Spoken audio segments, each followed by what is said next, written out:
Shalom, everyone. Welcome to another episode with BahtKaleb Consulting. Praise Yahweh. And on this one is how to make your resume stand out fast. You're looking for a job. In this economy right now, you have hundreds of thousands of people who are jobless. So you want your resume to stand out. So if your resume keeps getting ignored, it may be because it's too long, too messy, and too generic. So do this instead. Keep it clean and simple. Recruiters look at resumes fast, so you want to use clear sections, easy to read fonts, and simple formatting. Keep it simple. Don't overload it with graphics, too many colors, write huge paragraphs. Simple wins. I'll tell you right now, from a former corporate recruiter, I didn't like resumes where I'm seeing people pictures are just too pretty in graphics. It seemed like you were in grade school. Keep it simple. Step two, put your best skills near the top. Don't hide your value. Example, customer service, Microsoft Office, typing, communication, sales, management, project management, data entry. Put important skills where they can be seen quickly. Step three, match the job description. If the job description is for, let's say, customer service, why are you telling me something else? Match the job description. If the posting says communication, teamwork, customer support, your resume should also have past experiences where that is included.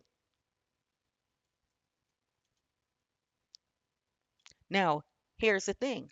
In modern day, AI are scanning those, so you're looking for those keywords. Back in the days, we used to look for those keywords. Now, AI scan it, and the AI know look for if it's a customer service job, if it's a management job, if it's project management, whatever, if it's a VP of sales, AI, those words are programmed into the AI and the AI scan it. So whatever the job posting says, you want to have those keywords embedded in your resume.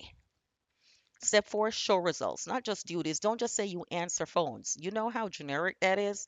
Handled high volume of customer service calls daily. Handle high volume of calls. Customer calls. Work in sales. Help increase customer sales and retention.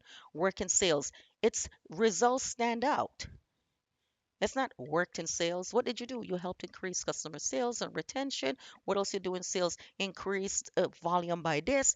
It's you have to stand out. Your results need to stand out. Worked in sales is nothing. You have to increase it. Step five, remove old or irrelevant information. Don't go back 10 years. If it doesn't help you get the job, remove it. Keep your resume focused, updated, and relevant. Keep it relevant to the job you're applying for. I would say if you can do customer service and you do sales and you do management and so forth, have like three different resumes. Step six, add a strong summary at the top. Motivated customer service professional with experience in communication, problem solving, and administrative support.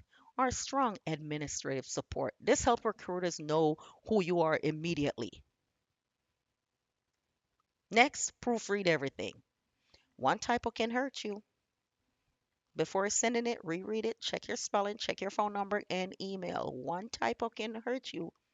You can't say you're a manager, but your grammar is off on the resume and you're misspelling words.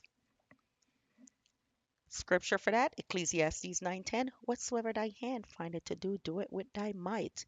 So proofread it, make it correct, then send it out. Message of the day, your resume is your first impression. Make it clear, make it strong, make it easy to understand. Because opportunities go through the prepared. If you're not prepared, you're going to miss the opportunity when it comes. Glory to Yahweh. Don't forget to like, comment, share, and subscribe. Praise Yahweh. We are BahtKaleb Consulting. You can reach us at www.bahtkalebconsulting.com or email us bahtkalebconsulting@gmail.com or consultant at bahtkalebconsulting.com. Praise Yahweh.